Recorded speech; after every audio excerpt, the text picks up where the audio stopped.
Sunday evening, August 15th, 1971. A retired schoolteacher named Dorothy is sitting in her living room in Dayton, Ohio, watching Bonanza. She has $40,000 in US savings bonds, a whole life insurance policy her husband paid into for 20 years, a pension from the school district she trusts completely. She has done everything right. Then the show cuts out. Richard Nixon appears on screen. He is calm, presidential. He uses the word temporarily. He assures her that if she buys American products in America, her dollar will be worth just as much tomorrow as it is today. Dorothy goes to bed. The Dow surges the next morning. Nixon wins re-election carrying 49 states. The New York Times editorializes that it unhesitatingly applauds the boldness.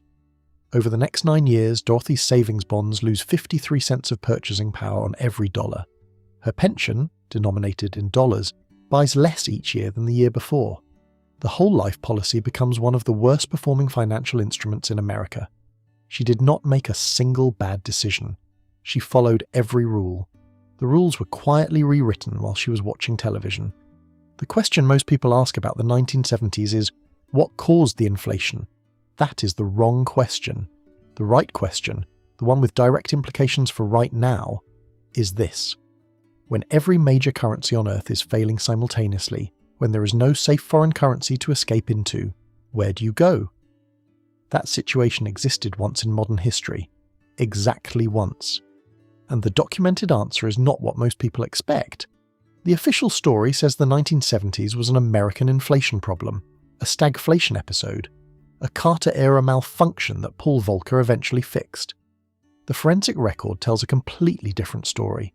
The British pound collapsed so badly that the United Kingdom, a founding member of the IMF, an institution that normally dealt with developing nations, was forced to beg for a bailout, $3.9 billion, the largest in IMF history at that time. The Italian lira disintegrated so completely that the country ran out of coins. Banks issued emergency scrip called miniasegni, tiny printed certificates in denominations of 50 to 350 lire, because physical currency had become too scarce to use. The French franc failed 4 separate attempts to maintain a stable exchange rate. Japan's domestic inflation hit 23 to 25%, among the worst of any developed nation, even as the yen appreciated against the dollar. The Deutsche Mark held better than anyone else, and German inflation still peaked at 7%. The Swiss franc, the strongest currency on Earth, appreciated 157% against the dollar over the decade, and gold rose 2,329%. There was no safe foreign currency. Every paper door was locked. The Swiss franc, the very best exit available, delivered roughly 1/15 of what gold returned. This is not a story about American inflation. This is a story about what happens when the entire global monetary system loses its anchor at once. Nixon's speechwriter William Safire was in the room at Camp David the weekend of August 13, 1971, when the decision was made. He noted afterward that more time was spent debating whether to preempt Bonanza than discussing how the economic program would actually work. 15 minutes of television scheduling. That is what the end of Bretton Woods received. What forced the decision was a run on American gold. France had sent a warship to New York Harbor to collect its gold reserves. Britain had requested $3 billion in gold on August 11th. The United States had roughly 10,000 metric tons remaining, against $40 billion in foreign dollar liabilities. The math was already broken. Camp David made it official. Paul Volcker, then Under-Secretary of Treasury for International Monetary Affairs, later wrote that if the British, who had founded the system with the US, and who had fought so hard to defend their own currency, were going to take gold for their dollars, it was clear the game was indeed over. Nixon used the word temporarily. It became permanent. The Smithsonian Agreement of December 1971 was supposed to save the system. Nixon called it the most significant monetary agreement in the history of the world. It lasted 15 months. By March 1973, every major currency was floating and sinking. 3 men called this before it happened. All 3 were dismissed as eccentrics. All 3 were correct. Franz Pick was born in 1898 in Bohemia. He had watched the Austrian hyperinflation as a young student. He fled the Nazis, served in the Czech underground, and settled in Manhattan, where he papered his office walls with facsimiles of French assignats and American continental dollars, what he called the world's first two fraudulent currencies. He charged seminar admission in Krugerrands. His most famous line, "Every government bond is a certificate of guaranteed confiscation. Never has a government debt been reimbursed fully to the imbecile who bought it." In 1976, when gold had fallen 24% from its peak, someone asked Pick if the declining price shook his faith. He said, "Not in the slightest. Gold has no master. It is always victorious." Harry Brown published How You Can Profit from the Coming Devaluation in 1970, when gold was still $35 per ounce. He predicted a dollar devaluation was 90% certain by the end of 1971. His follow-up, published in 1974, spent 39 weeks on the New York Times bestseller list and reached number 1. Anyone who followed his 1970 advice saw a 24 times return by January 1980. James Dines began recommending gold in 1960 at $35 per ounce. His employer, Kidder, fired him when he refused to renounce his predictions. He published his own newsletter independently for over 60 years. By 1980, Barron's wrote that his call, that gold would one day cross the Dow Jones Industrial Average, begins to look like one of the most fantastic investment calls on record. One detail that should make you stop. Americans could not legally own gold bullion until January 1st, 1975. For the first 4 years of this crisis, the primary escape hatch was a federal crime for ordinary citizens.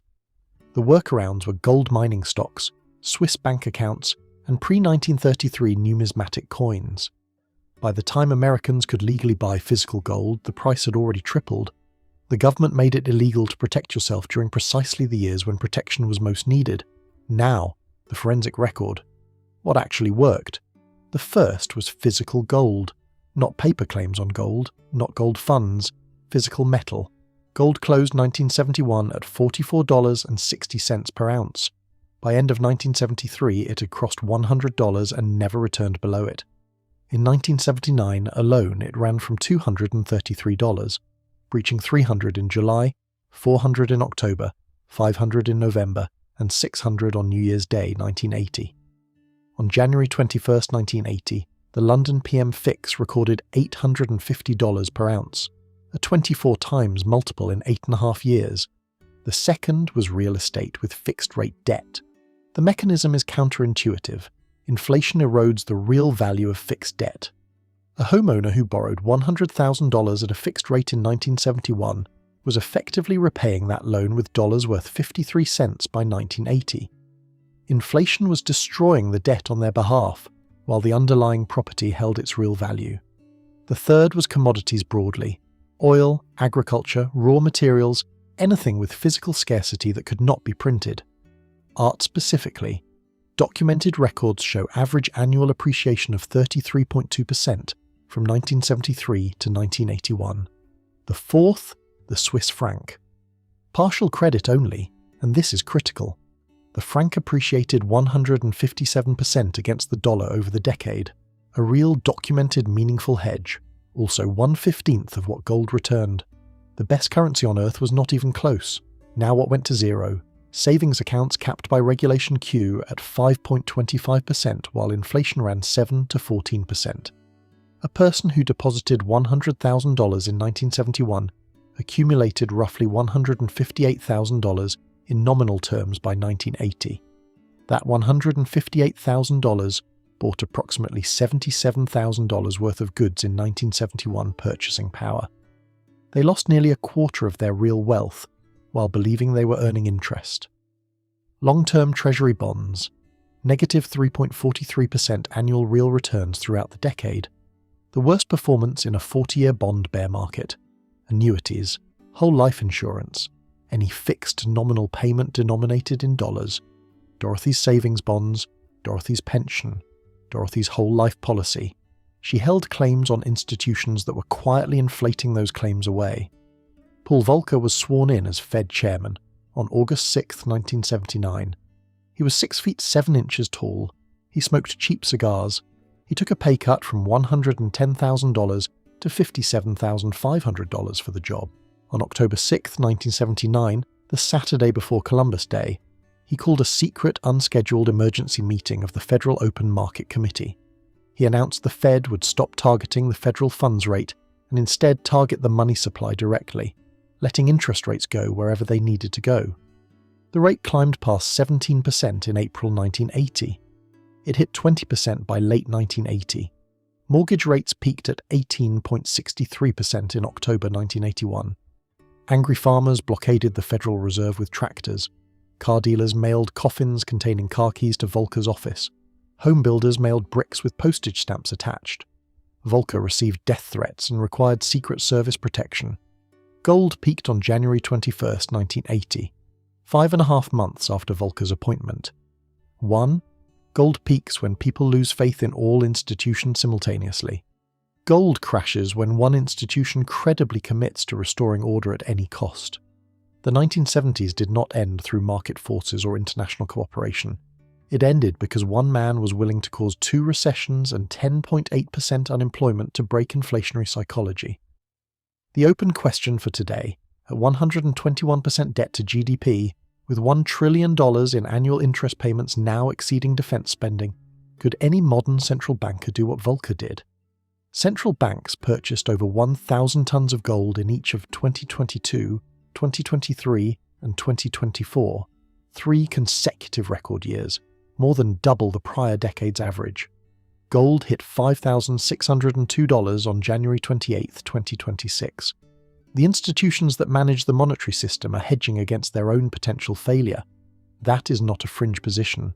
It is their revealed purchasing behaviour. Go back to Dorothy in Dayton. She was not naive. She was not careless. She saved in the formal system, bought what the financial establishment told her was safe, and trusted every institution she had been given reason to trust. By 1980, every one of those institutions had quietly eroded her savings by roughly half. Not through a crash, not through a crisis she could see, through a slow, invisible, decade-long transfer of purchasing power from people like Dorothy to the institutions managing the currency. The lesson of the 1970s was not written by Nixon. It was not written by OPEC, or by the Fed, or by any government. It was written by the people who held physical gold when it was illegal, through Swiss accounts and mining stocks and numismatic coins, and who watched a 24 times return unfold over 8.5 years, while the rest of the country wondered why groceries kept getting more expensive. They didn't predict the crisis. They simply understood that the anchor had been cut, and that when an anchor is cut, paper floats away and metal sinks to the bottom where it waits. Several of you asked the question that comes right after this one. If gold survives the crisis, how do you actually spend it? How does a person transact in gold or silver when paper money is dying? What does that look like in practice? The historical record on this is specific, documented and surprising. Subscribe so you don't miss it.